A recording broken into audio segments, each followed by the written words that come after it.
از студияи марказии радиои озодӣ ман шалои гулхоҷа шуморо бо тозатарин хабарҳои тоҷикистону ҷаҳон ошно мекунам. имрӯз 1 май аст, рӯзи якдилӣ меҳнаткашон ва амро мебинем ки дар дунё чӣ мегузарад. бозор Собир шоири маъруфи тоҷик дар ғарибӣ даргузашт. интизор меравад ки ҷасади ӯ дар шаҳри Душанбе дафн шавад.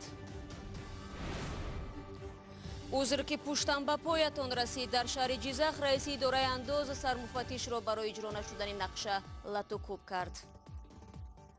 мардум нест ба ин рафтору кирдори раҳбарои худашон одат карданд.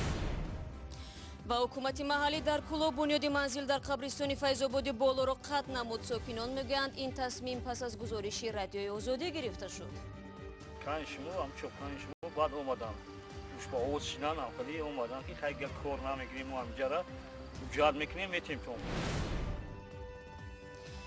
имрӯз бозор Собир шоири маъруфи тоҷик дар 79 солагӣ дар шаҳри Сиэтли амрико даргузашт. ин шоири тавонои тоҷик тақрибан 1 моҳ дар шуъбаи эҳёгарии бемористон буд. раиси ҷумҳури Тоҷикистон ба мақомоти кишвар дастур дод ки ҷасади бозор Собирро аз амрико ба ватан оварда дар Душанбе ба хок супоранд. ҳамзамони Умалии Раҳмон ба наздикону пайвандони ин шоири шинохта ҳамдардӣ баён намуда аз ӯ ба унвони шоири ватандӯст ёд кард.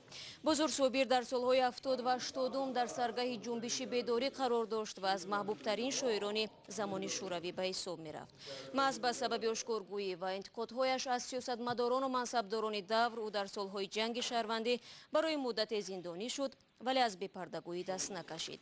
дар соли 2013 баъд аз 19 соли зиндон дар амрико бо даъвати Умалии Раҳмон ба Тоҷикистон баргашт ва гуфт ки дигар дар ватан мемонад, аммо марг ӯро замоне дарёб кард ки барои дидорбинии фарзандону набераҳояш ба он тарафи уқёнус рафта буд. рӯ меорем ба мавзӯъҳои дигар. рӯзи 1 май вакилони мардумии Арманистон сарвазири нави ин кишварро интихоб мекунанд. пешвои мухолифини ҳукумат Никол Пашинян ки ягона номзад ба ин мақом аст ба хабарнигорон гуфт ки дар сурати интихоб шуданаш саъй мекунад Арманистонро ба интихоботи озоду демократӣ омода намояд. 30 апрел дар суҳбат бо хабарнигори радиои озодӣ Пашинян гуфт ҳафтаи гузашта нирӯи мардумӣ сарвазири собиқ Серж Сарксянро ба истеъфо водор кард. Пашиняни 42 сола ба хабарнигорон паёме фиристод. ба фикрам мо бояд қароргоҳи ҳукуматро барои хабарнигорон боз кунем, зеро бар пояи дигаргуниҳои ахиран ворид шуда журналистонро ба бинои ҳукумат роҳ намедиҳанд.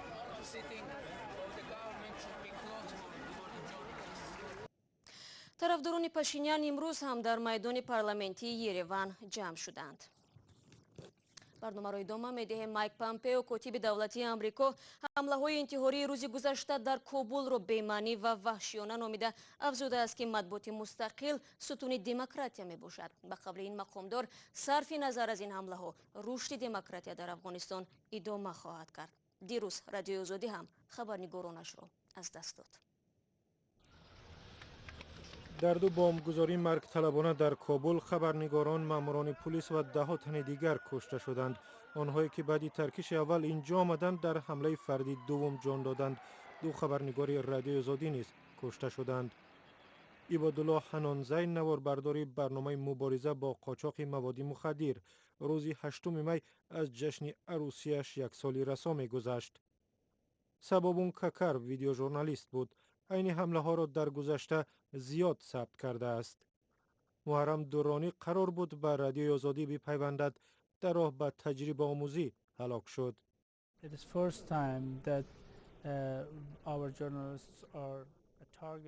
бори аввал аст ки хабарнигорони моро ҷангҷӯён ҳадаф мегиранд ва дар остонаи рӯзи ҷаҳонии озодии матбуот.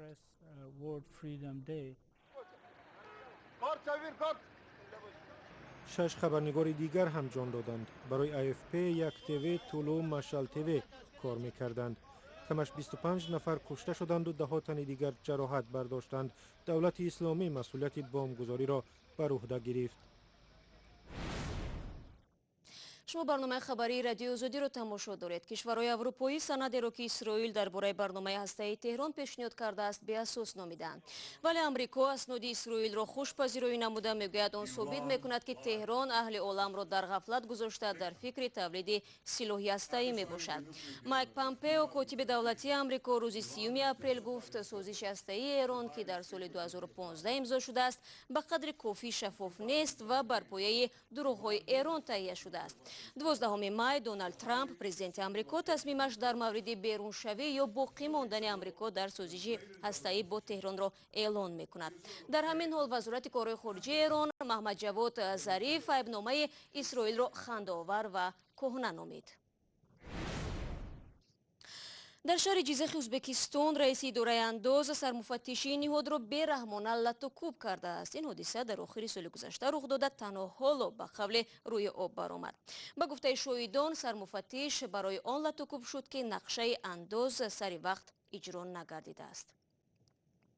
سراجدین اسلام همکاری ما از بخش ازبکی نوار این حادثه را دسترس کرد و من از آن نخست درباره تفصیلات قضیه پرسیدم. خب روز 29 اپریل ما یک از طریق مسنجر تلگرام ویدیوی را نوار را گرفتیم که در اونجا سرمفتش از طرف رئیس اداره انداز شهر جیزخ لطوکوب می شود و فوراً من دیروز با خود سرمفتش و بعداً با رئیس اداره انداز صحبت کردم. راستش گویم خیلی خنده‌آورم بود، کارم از گریه گذشته است، برای همین میخندم. میگویم به نظر من خیلی ترسیده بود وقتی که من به او گفتم که ویدیوها را در دست داریم. سرمفتش گفت که او را لطوکوب نکردن، این حزم متایبه بود، این شوخی کردیم. گفت من گفتم با آیا میتونید مثلا شما را به عقیب شما با پایش لگد زند و 2 دفعه و رویتان شپاتی زند و به گردتان با مش زند و این آیا میتواند شوخی باشد؟ گفت که البته بین دوستان این کارا می شود، ما همسال هستیم. گفت البته پس از آن من با خود رئیس اداره انداز صحبت کردم، اون نیز گفت که این گونه حادثه اصلا نبوده است و گوشرمان. پس از آن من چندین بار کوشش کردم ولی تلفنش قطع بود.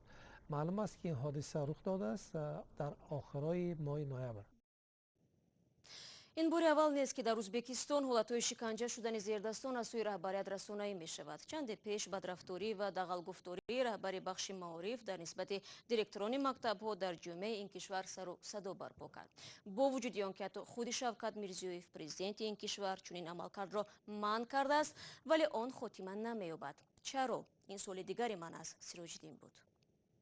خب معلوم است چون اسلام کریموف رئیس سابق ازبکستان بیش از 25 سال کشور را با یک افطاریتاریسم کل اداره کرد و این را نمیتونیم مثلا در 1 سال یا 2 سال از بین ببریم و آنهایی که در سر قدرت هستند هنوزم همون خودکامگی را، همون رویه اداره کنی را ادامه دارند. خود شوکت میرزیویف نیز چندین بار تاکید کرد که ما باید آزادانه مثلا مناسبت کنیم. البته سختگیری لازم است ولی لطوکوب کردن، حقارت کردن، به حیثیت یک کس رسیدن خوب نیست. گفت و گفت که آنهایی که مثلا این گونه رفتار را مثلا انجام میدهند البته جواب خودشان میگیرند، ولی ما میبینیم که این کوشش های شوکت میرزیویف تا هنوز نتیجه نداده است و فکر نکنم که این در آینده نزدیک نتیجه مثمر خواهد بود، چون مردم نیست به این رفتار و کردار رهبرای خودشان عادت کرده است. تشکر از سراجدین اسلام که با ما از مرکز خبری صحبت کرد. اما ما برمیگردیم به تاجیکستان. در شمال تاجیکستان ذات گاوهای تاجیکی را که سالهای اخیر قد کوتاه و وزن کم دارند با کمک بقای آلمانی تغییر میدهند. چروداران میگویند استفاده از این تجربه به مراتب درآمد بیشتر میآورد و صفت گوشت و شیر را هم بهتر کرده است. گزارش عبدالله اشرف در همین باره.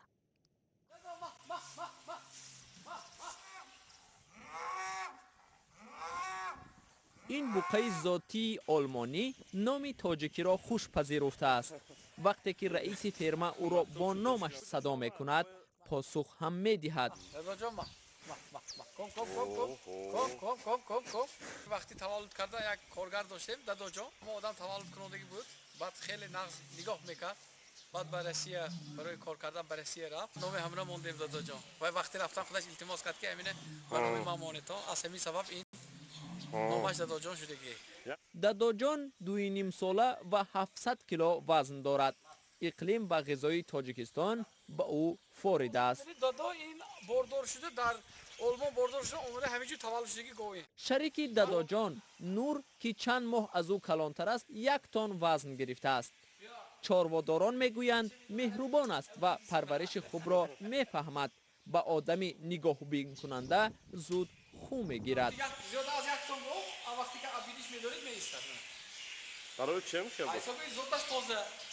ما اینو نمیزنیم، جنگ نمیکنیم. بسیار حلیمی ها، یواش. حیوانی که خیلی خونگی شده رفته که. حیوانی که با آدم یعنی که دوست. از این دو بوقه ذاتی در خود فرما ذات نمیگیرند، اما برای چارواداران محلی با کمال میل آنها را به عاریت میدهند. سرکرده از ریگار، حصار، کلاب، این طرف اسفره، کانی بادام، آش، نو، پرلتر تمام نوعی ها از ما آماده خریداری کرده برای نسل گیری علاقه استفاده کرده ایستادم. چی صورت میگیرم من؟ دادا جان از نخستین نسل گاوهای ذاتی آلمانی است که فرمه افضل زرزمین سال 2015 برای پرورش از باواره آلمان به شمال تاجیکستان آورد و گاوهای باردار بعد چند ماه نسل دادند. 50% در 50% نارینه و مادینه تولد میکنند. هر کدام این گاوهای ذاتی با نام سیمنتالی را به 2650 یورو خریدند. تا کنون 3 بار نسل گرفتند. گاوهای آلمانی نظر به گاوهای محلی 2 برابر زیاد شیر و چند برابر زیاد گوشت میدهند.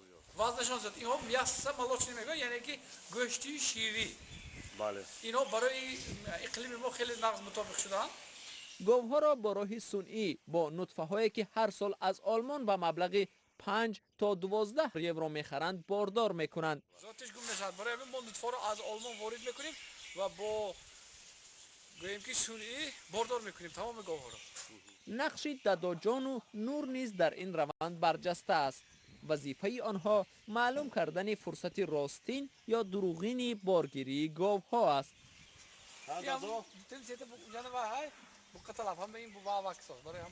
اگر گاو به دادا جان نزدیکی جوید ولی از طرف او حرکت انجام نگیرد، گاوبان ها میفهمند که هنوز فرصتی باردار کنی آن گاو فرا نرسیده است.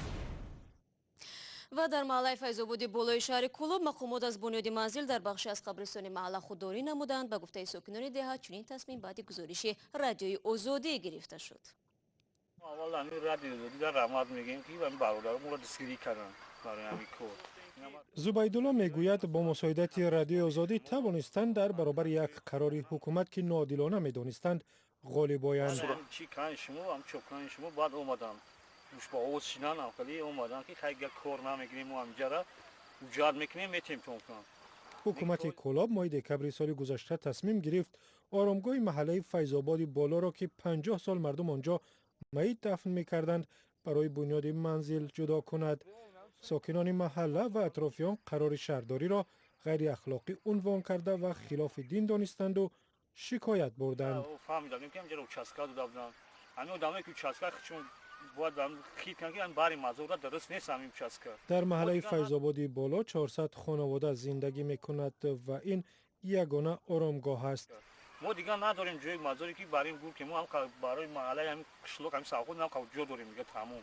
حکومت کلاب بعد از شکایت ساکنان از طریق رادیو آزادی بنیاد منزل را در بخش از آرامگاه قطع و این گورستان را رسما ثبت کرد. هم تشریح میدادن من اگر با مزار که شوتر خشتو میموند یک خیلی نشیدم همین قدرش هم رحمت میگیم که خیلی هم قدرش هم دادن مدرکو. حال اطراف آرامگاه را ساکنان از حساب خود بستند و خوشحالند که صدایشان را شنیدند. албатта ин бори аввал нест ки баъди гузоришҳои радиои озодӣ ҳақ бахдор мерасад ва садои мардум ба гӯши мақомот расонда мешавад. Ташаккур ки ба мо дӯстони азиз эътимод доред. хабару гузоришҳои бештар дар вебсайти мо ва озоди видео ютуб пайдо кунед. мо фардо шуморо дар ҳамин вақт мунтазирем.